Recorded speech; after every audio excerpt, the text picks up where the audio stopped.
Donc moi je m'appelle Cindy Pétan, je travaille pour une société qui s'appelle Cision. Je suis responsable du marketing et de l'influence pour cette société qui est une société spécialisée dans les relations médias.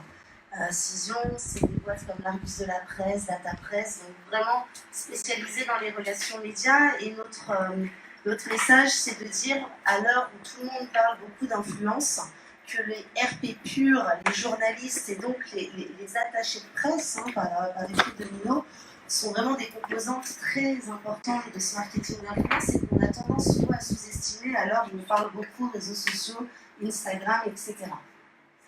Donc j'étais ravie effectivement quand Christine m'a parlé de cette conférence de la soutenir parce que ça parle vraiment du métier de journaliste, des bouleversements du métier, et mon Dieu qu'il y en a, je crois qu'on ne réalise pas à quel point cette profession se remet en cause, crise oblige aussi, donc il y a plein de raisons à ça, il y a des torts du côté de la profession, mais il y a aussi tout simplement le consommateur qui évolue, qui n'est pas nécessairement prêt à payer pour de l'info, il y a aussi les nouvelles technologies qui arrivent, les réseaux sociaux.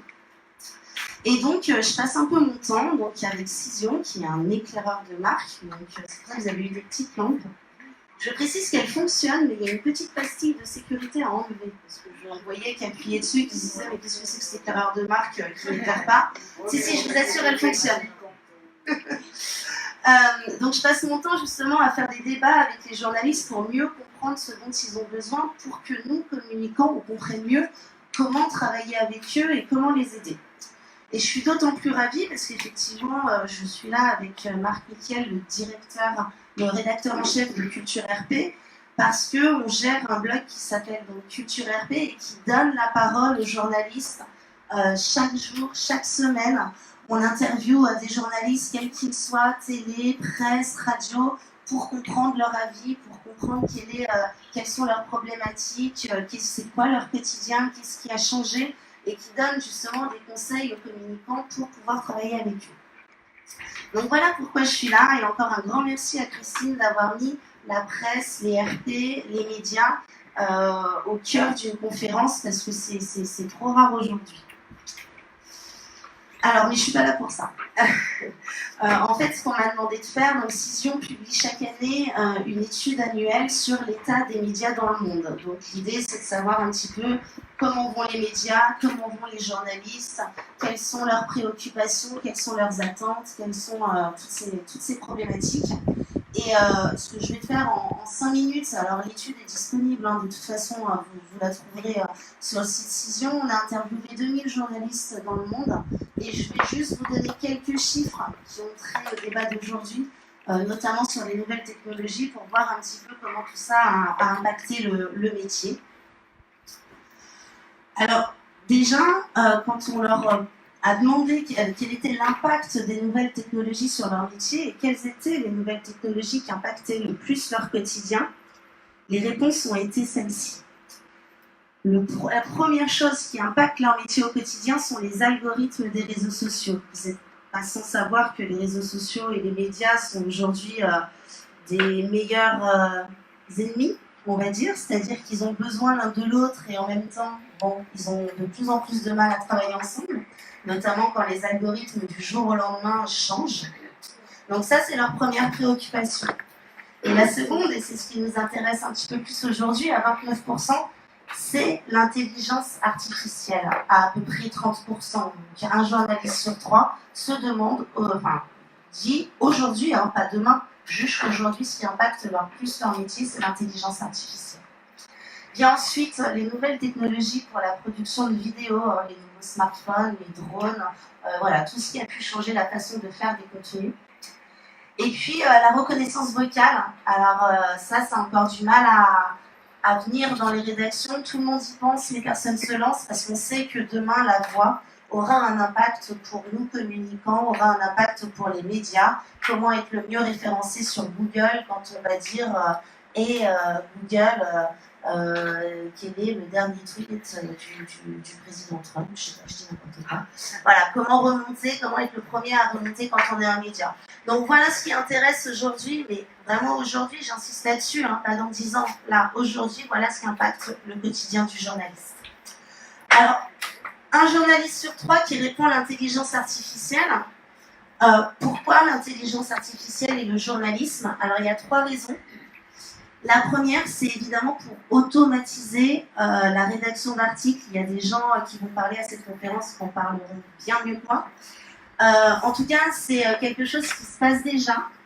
Évidemment, pour des tâches, on va dire, pas à très forte valeur ajoutée, lors d'élections, par exemple, il faut mettre le résultat des urnes, ou de compétitions sportives, voilà, de choses assez faciles, finalement, à mettre à jour et sans réelle investigation. Donc, effectivement, on s'en sert pour ça, mais les journalistes sont rien contre ça, bien au contraire, parce que de toute façon, c'était pas les tâches qu'ils préféraient. En revanche, ce qui a le plus d'impact en termes d'intelligence artificielle, c'est pour avoir un meilleur succès d'audience. Et ça se passe aujourd'hui. Je vais vous prendre par exemple une citation d'un journaliste que j'avais interviewé qui disait ça. En 2019, nous allons utiliser davantage les datas comportementales dont nous disposons sur nos lecteurs, nombre de clics, nombre de vues, mots-clés associés, pour construire notre contenu afin de savoir à l'avance la popularité d'un projet, avant même de le traiter. Donc là, l'idée, et c'est ce qui ressort aussi de cette étude sur l'état des médias, il y a 65% des journalistes qui ont affirmé que les métriques issues des réseaux sociaux, notamment, impactaient leur choix de sujet. C'est-à-dire que s'ils voient qu'un sujet, finalement, tout le monde s'en fiche, et ils ne vont pas nécessairement faire un article dessus. C'est international comme étude. Et ça pose problème au passage au niveau citoyen. Mais sachez qu'en France, on n'est pas 65%, ils sont une petite moitié. Mais quand même, c'est quelque chose qui arrive. Et la troisième raison, intelligence artificielle et médias, ça va être avoir une meilleure connaissance de son audience, c'est-à-dire arriver à proposer du contenu différencié en fonction de tel ou tel lecteur. Lui, il aime bien ce sujet, donc il appréciera de lire ce sujet. C'est ni plus ni moins que du Netflix. Vous avez regardé cette série, tenez, vous aimerez bien celle-là. Donc voilà comment, en tout cas d'après l'étude, se servent les journalistes de l'intelligence artificielle.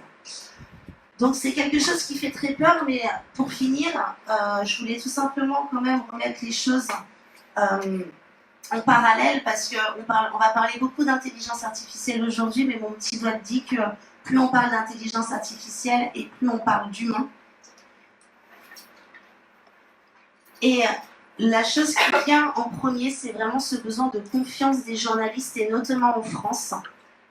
Quel est le plus important pour votre média? Oh, je vais me servir de ça. La véracité à 100% de l'information. Vous avez la France et vous avez l'international ici. Vous voyez que les Français sont très attachés à avoir vraiment des médias avec une information correcte. C'est ce qui compte le plus pour eux.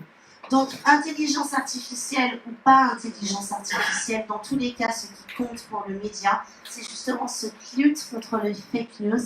C'est vraiment d'être un média digne de confiance et justement de se positionner à l'encontre des réseaux sociaux pour vraiment qu'on puisse trouver une bonne information dans leurs médias. C'est vraiment très important.